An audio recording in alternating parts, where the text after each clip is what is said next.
Hey guys, Mr. Nichols here. I want to talk to you a little bit about similar triangles and to review briefly from what you did in the book, we're going to talk about what a ratio is. First, a ratio is a part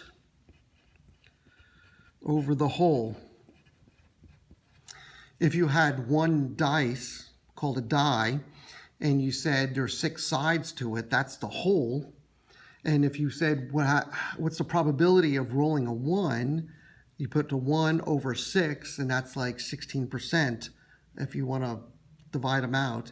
So that would be a ratio.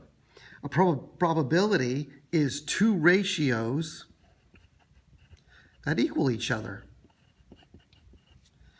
So that's what we're going to work on now is our similar triangles.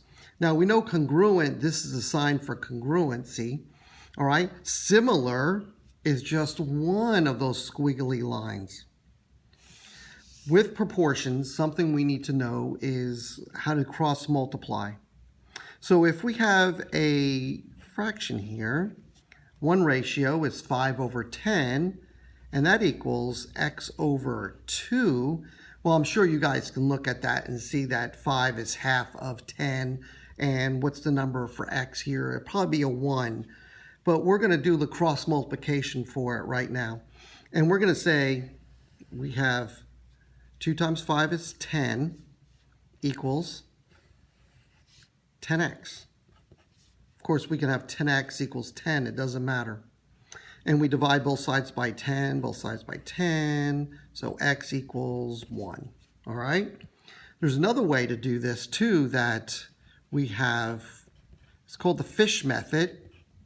And this, some of you might be familiar with this.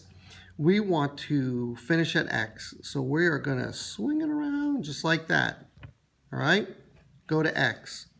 So what we're going to say is 2 times 5 divided by 10. 2 times 5 is 10 divided by 10.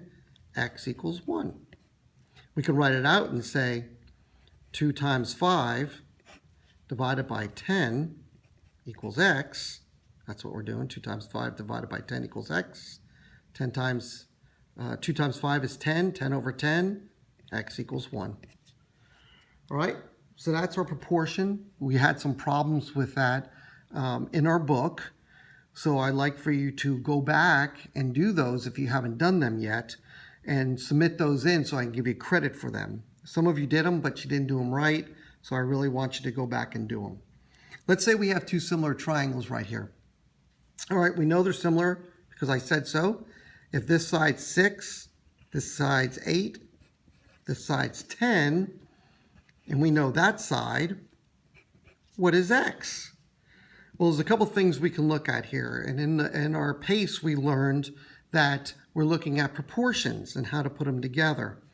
So we see that this side, okay, is 6, and it's comparable to that side.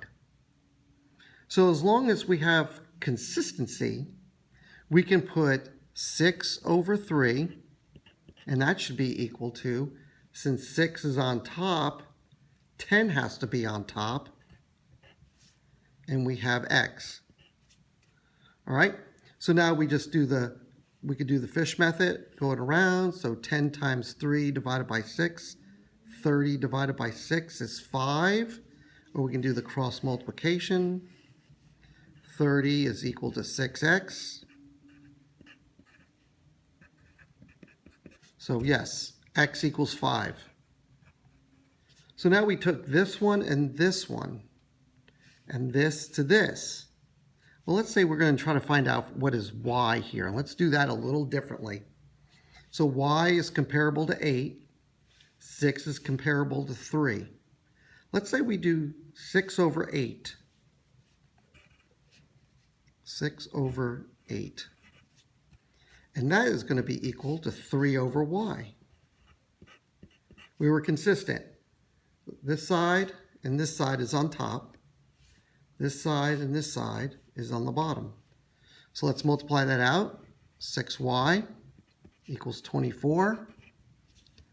So now we know that y equals 4. Yes, 24 divided by 6 is 4. So we know that is 4. Okay? So we just did it 2 different ways. We did this over this, and this over this, and then we also did this over this, and this over this. So there's a couple different ways we can do it to find the answer, but let's look. If we have, 16.2, then it's probably not the right answer. So because it's so big compared to the other small numbers. So let's use our judgment and common sense. If you have any questions, please email me. We can FaceTime and I can talk to you over the phone. I'm always here. Just let me know and I'll be here for you. Thank you.